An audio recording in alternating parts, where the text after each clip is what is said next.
In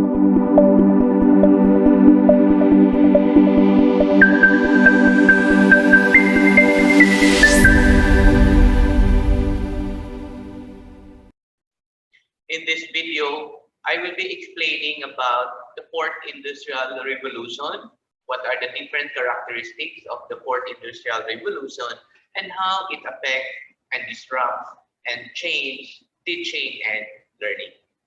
The fourth industrial revolution is a disruptive, innovative technology such as robotics, artificial intelligence, the Internet of Things, 5G, and among others. Disrupts education. It changes the way stakeholders understand education, classroom organization, classroom management, assessment, pedagogy, ethics, professional development, and among others. The Industrial Revolution was the transition to new manufacturing processes in 18th century. This transition included going from hand production methods to machines, new chemical manufacturing and iron production processes, the increasing use of steam power and water power, the development of machine tools, and the rise of the mechanized factory system. In the 19th century is the second industrial revolution. This is the massive technological advancements in industries that helped the emergence of a new source of energy, electricity, gas, and oil.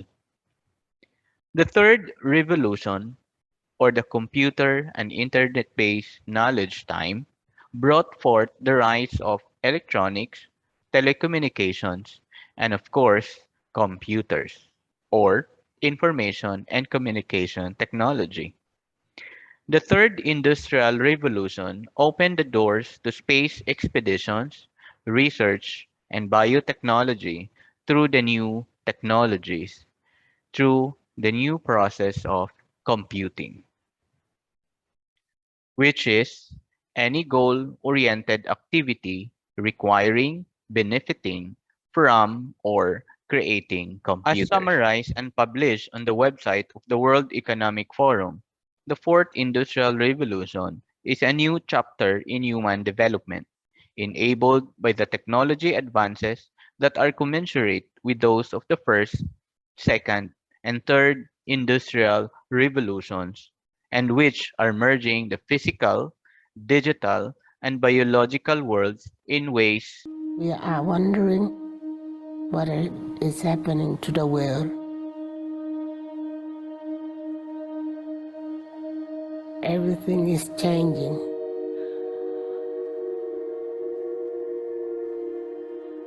The very idea of human being some sort of natural concept is really going to change. Our bodies will be so high-tech, we won't be able to really distinguish between what's natural and what's artificial. Inside our own heads is the most complex arrangement of matter in the known universe. You might ask yourself, can we get to be superhumans?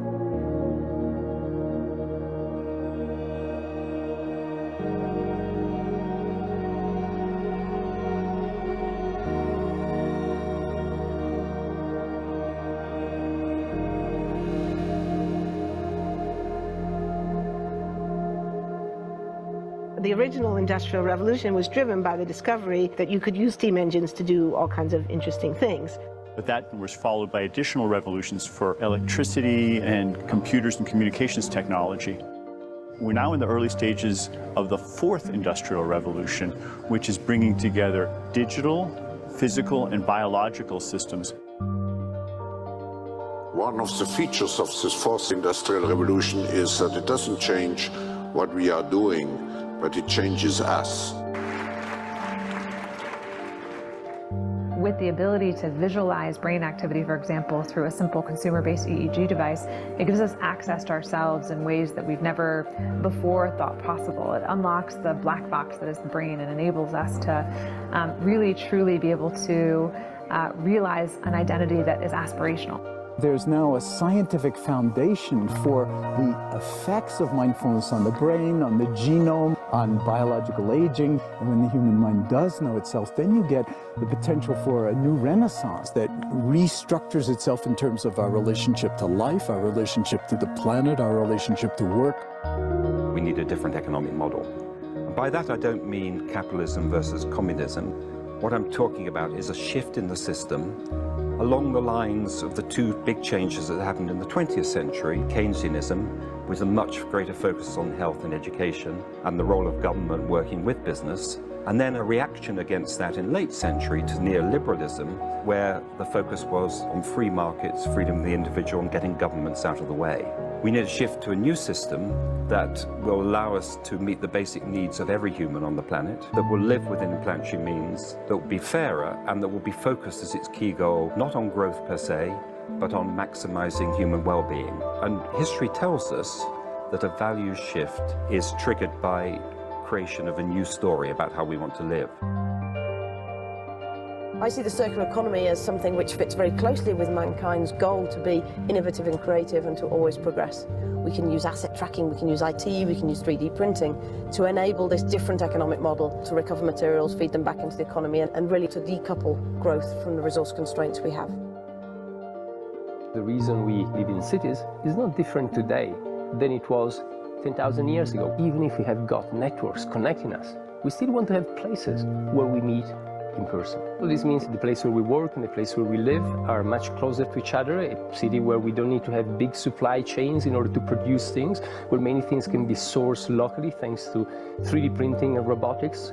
So if we're able to do something to transform cities, to make them more efficient, then the impact can be huge.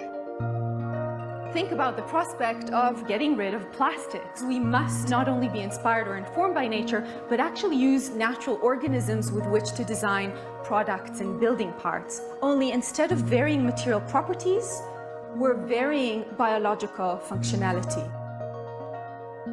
Design is critical today because it's the first signal of human intention. So the question of adding quality to quantity, it isn't a matter of simply circulating things that are potentially toxic. It's circulating things that are safe and healthy for all generations. So the goal is no longer, I want to be less bad, less monotonous, less unsafe, less unjust. It's really about a diverse, safe, healthy, and just world with clean air, clean water, clean soil, clean energy. Together we are fighting to preserve our fragile climate from irreversible damage and devastation of unthinkable proportions. If we think about the original Industrial Revolution, it was an energy revolution. I like to think of it as a kind of bookending of a period in human history during which we used fossil fuels, and it worked very well for us for a long time. But now we have to bring that to an end. We have energy technologies that can power our civilization: solar, wind, biomass. So then the question is, well, how do we get grid integration? Maybe the wind is blowing in Denmark, the sun is shining in Germany, and now you can move that electricity through an integrated grid. You can supply energy to everyone who needs it, and you can supply energy at all times.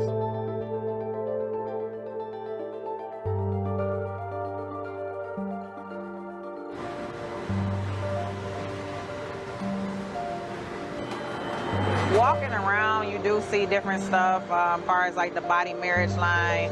They use a lot of things that help them lift up and move things to the car. You just sit there and, you know, program something, and it has its own set mind to go ahead and do everything. And then as humans, we just come in and take the extra step to help the technology. It's not the cure-all for everything. There's definitely a lot of things where people perform the operation better, but certainly for the right applications, robotics are a huge improvement for the process. The projection of 5 million jobs lost by 2020 to technology is serious, but it's not the main question.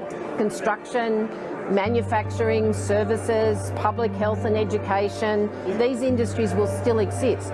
The main question is, what will be the future of work? How will we define work? How will we share the wealth?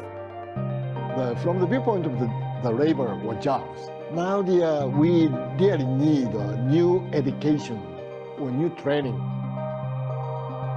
We're working with A World in Motion and First Robotics, trying to encourage students from 3rd grade all the way up through the end of high school. We had students make sailboats, and then we had them race them, and so they could see how quickly they could move. And they immediately went back and started to say, oh, I saw what happened, I'm going to go change this or that. And that was 3rd graders. I just given a prize to a kid of 18 years old that has discovered something really very, very unique. Came up with how to get better productivity and better yields for seeds of corn. And so he basically came with the idea that if you would perforate these seeds, you would get more food. And you think about it and say, but he didn't go to university. So how does he get all that knowledge? And he told me, I mean, I've been watching YouTube since the age of 12, and I'm so interested that I've seen everything about it. I've read everything about it. The world is really open to learning. The thing is, how do you give the incentive to your kids to do that? It's this ability of digital technology to change outcomes, to truly empower people all over the world that can create a more equitable growth, because I think the world needs that. Fourth industrial revolution has the potential to make inequalities visible and to make them less acceptable in the future, and hopefully to gather and garner political support to take the necessary decision to reduce the gap. Humans have always been using tools, but because of the recent advances in technology, we're beginning to have machines that can augment us in all sorts of interesting ways. I was the first person in the world to be able to voluntarily move my legs while stepping in a robot by exciting the nervous system using electrical stimulators directly onto the spine. We believe that a cure will be possible if enough of the right people have the will to fast-track a cure for paralysis.